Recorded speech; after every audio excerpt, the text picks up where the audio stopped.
Hey guys, and welcome back to another Unfiltered Gamer board game review. Today's game up on the tabletop is a massive game, and it's called OverBattle: The All War. It's by Scyther Gaming, and it's for 2 to 4 players, but it could have more or less depending on the Kickstarter and how it looks like. I'm not sure, but as far as what I have, there's 4.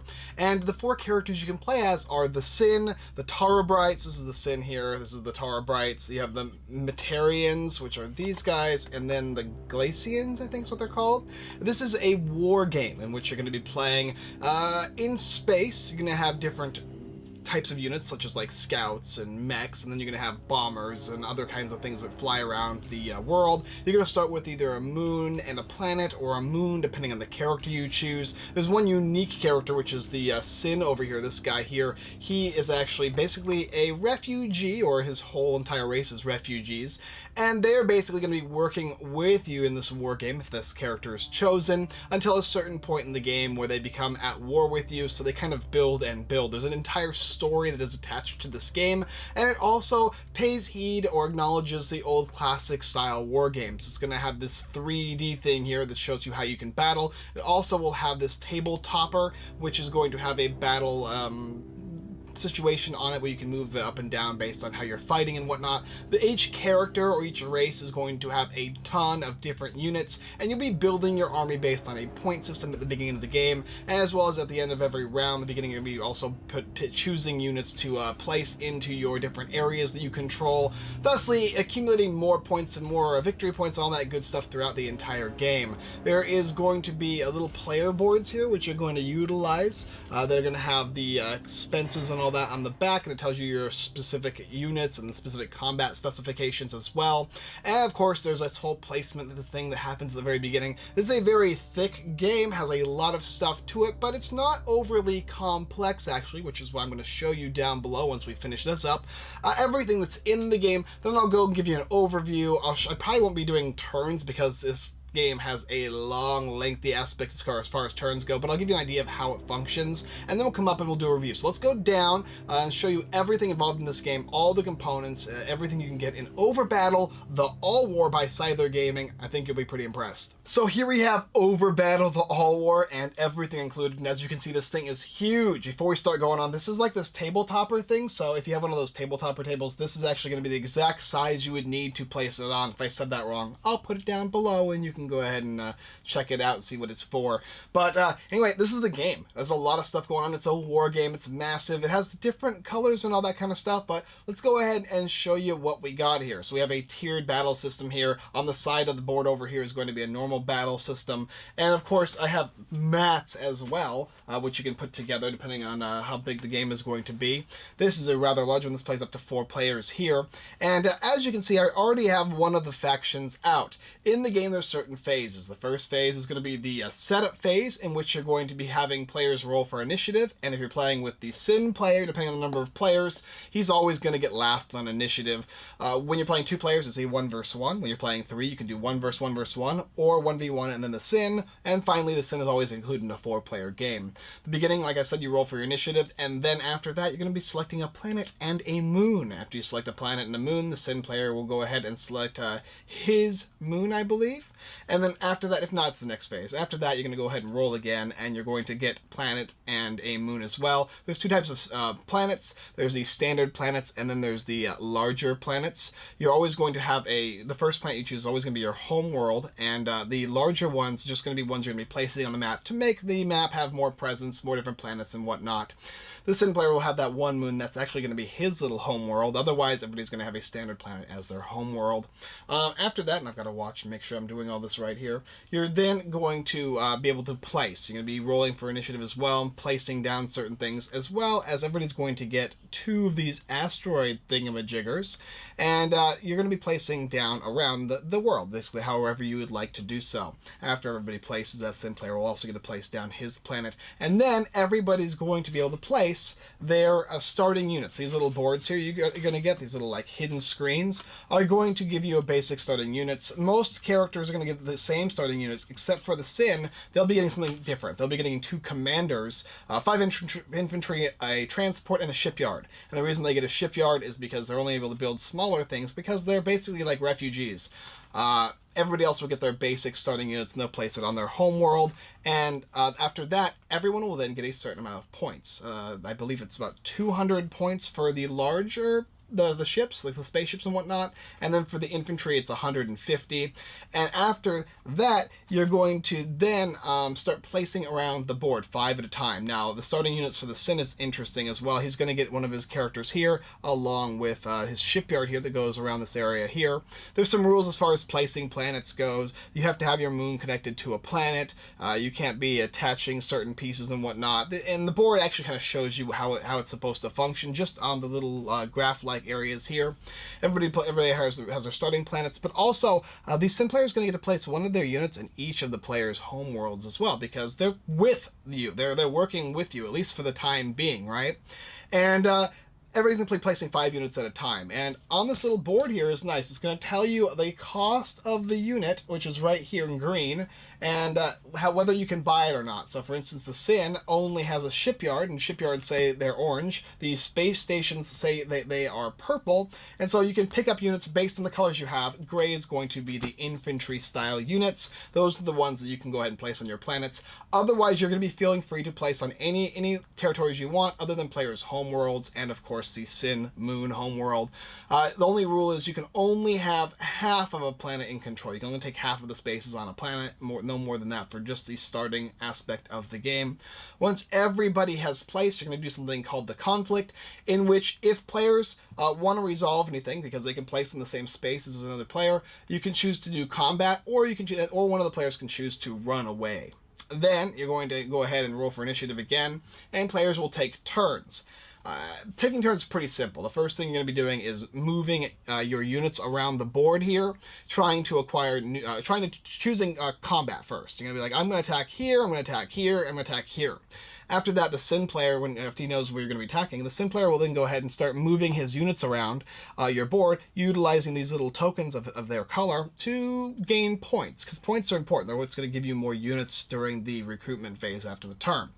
And the Sin player kind of cooperatively, so to speak, works with you while you're taking your turn. And that Sin player is actually forced to fight with you when you're in a group with them. So for instance, if I had a Sin player here with me and I'm blue, that player will fight with me if somebody tries to invade. But Sins, generally speaking, are going to be switching back and forth depending on who is the victor in the battle. So the Sin will never actually die until war starts. They're always working together up until the point where either the end of game triggers or the 4th, 5th, or 6th round happens, and they get opened. And they're like, okay, now we're ready to fight.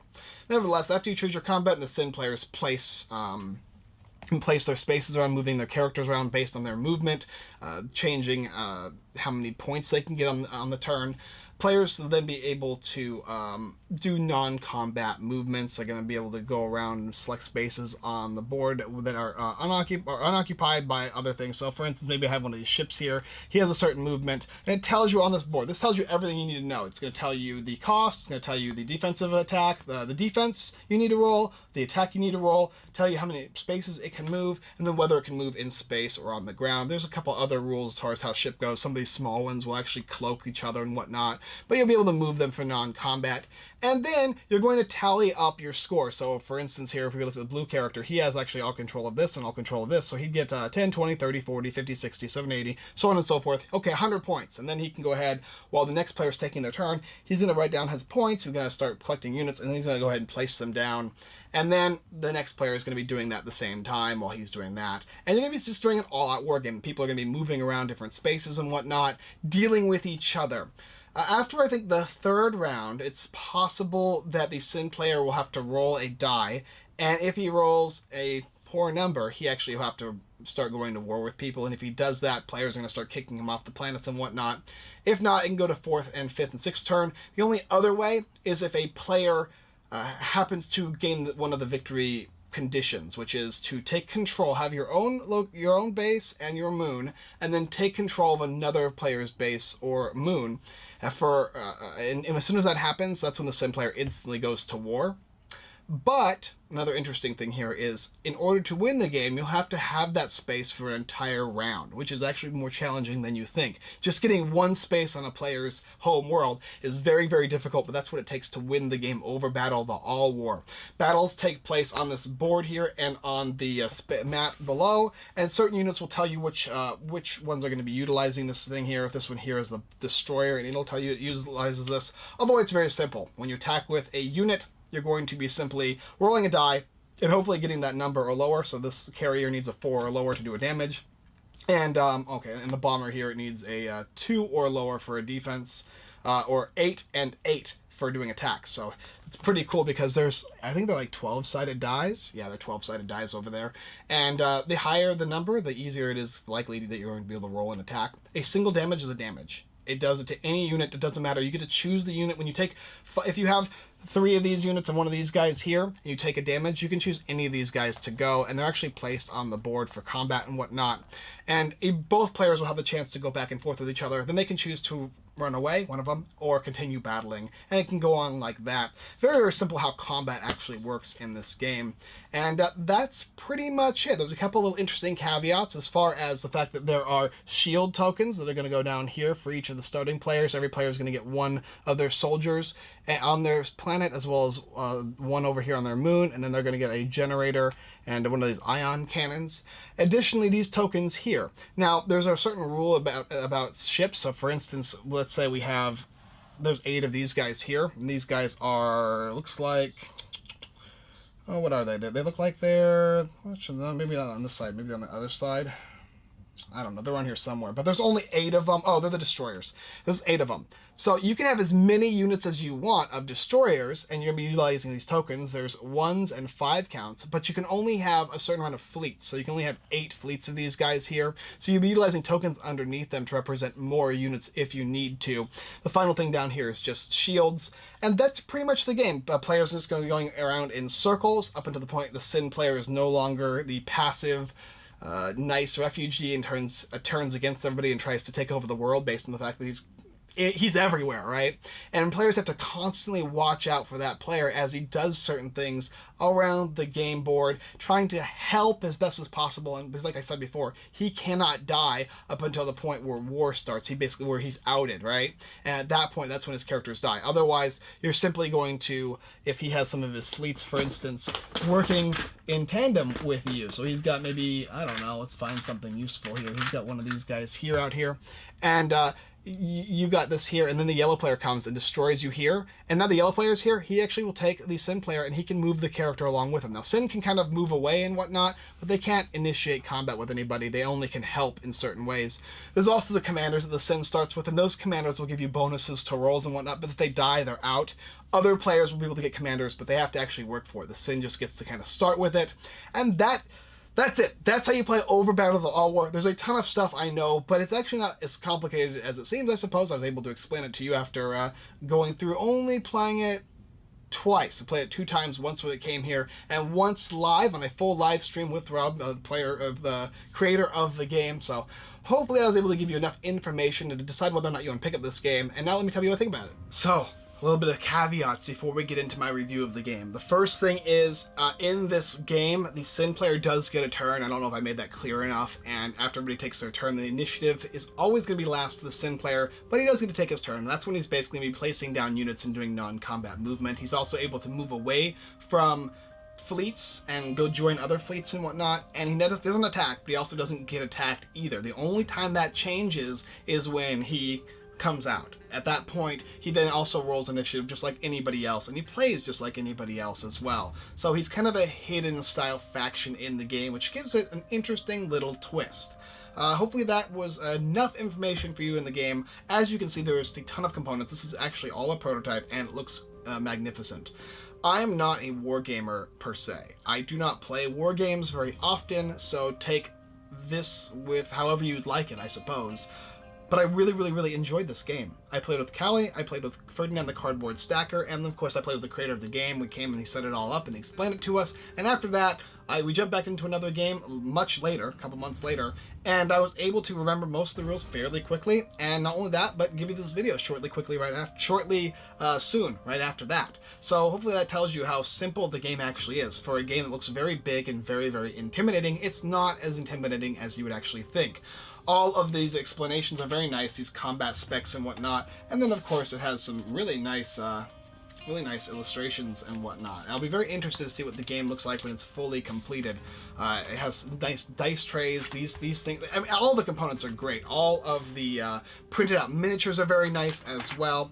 You will have some really cool little miniatures. So if you like war games and you like miniatures, this is a straight up pick up for me. Like, I really enjoyed this game. We played for 3 hours on a live stream. You can actually go ahead and watch us play on a live stream, and you'll see we only got through half of the game, and that is because we were learning it and we were very new to war games, but it didn't feel like it was that long for me. When we're like, oh wow, it's getting really late, and people are getting tired, the stream's gonna end soon. I'm like, oh, it's already over? Dang it, I was just about to explode. I was the Sin player, right? And I really like The Sim. I think that it's a very interesting, unique twist. I played a couple other war games, and I think it's nice when you add extra things in the game that make it change. Not only that, but this game has a lot of story quirks to it, which is really fun. In the rulebook, it explains the story of the game, and it goes through the rules with the story, so it's a lot of embedded, secret little interesting nuggets you can take place and you can take a look at. Easter eggs is one some people may call. In fact, in the dark space, in the dark space from the Hubble telescope, this map is that, but it's looking in as if the aliens were looking at us, which is really weird, but really cool. The game is long though. It's a very lengthy game, and it's still a war game. Players who do not like long games are not going to like this game. It's exceptionally lengthy. I would say it's probably about an hour per player, provided they understand it and know the rules. There's a couple little things I didn't explain as for how placement works and how movement works. Certain things about how the fact that the planets have an orbit, and if they're connected with moons and whatnot, it's free movement to go across them because the way the orbit moves them. And really cool. Just like thematically works with the game, integrated in as a mechanic, super solid. Adding commanders gives you bonuses and whatnot because they're able to lead your armies better. I just love the story attachment to this game, and everybody who was playing also felt that story element. For me, this is an instant pickup for any of you guys who are into war games. Also, those of you who are just wanting to get started into a war game and you want something that's not overly complex or overly over the top or whatever, but something that's still got a lot of meat on it, a lot of strategy, and a lot of replayability. This game is always going to be different because you're always going to be able to place on the board different areas. And then of course, the components and quality are excellent. Very excited to see what they do from here on out. I'll be watching the Kickstarter stream very closely. I do like the 3-tiered battle system. I think that's super cool as well, how the units are using that. OverBattle, the All War, definitely something I recommend, definitely something I think you should check out, as long as you don't mind a long game with a lot of strategic aspects and a little bit of, you'll have to warm up and jump in, and warm up before you start jumping into the game to realize how it plays. It takes maybe 1 or 2 turns of the game before you really understand what you're doing for the first game, but after that, solid and easy. Anyway, that's what I got. Alright guys, thanks for watching another Unfiltered Gamer board game review. Hope you liked this video. If you did, go ahead and like, subscribe, and comment. It all does help. We do greatly appreciate it, as well as pushing that little bell button wherever the heck it is. It'll let you know, it'll notify you to let you know when more of my videos come out. If you're interested in Kickstarter content or released retail release games, do go ahead and do so. We also do some product reviews and other cool little walkthroughs and stuff on time to time. As well as checking our website, unfilteredgamer.com. We got tons of blog posts, giveaways, Kickstarter lists, and more. Right now we're giving away a couple games still. You can still go ahead and pick up Wingspan, and a couple of them have ended, so you can go ahead and check and see if you've won the games. Looking forward to sending those out very shortly to you. Also, check out our friends, everythingboardgames.com and The Giveaway Geek, 2 great sites that do tons of great work and a ton of giveaways for you guys, even more than my own site. Thank you guys so much, and I love you. I appreciate it, and I look forward to overbattling the All War with you next time.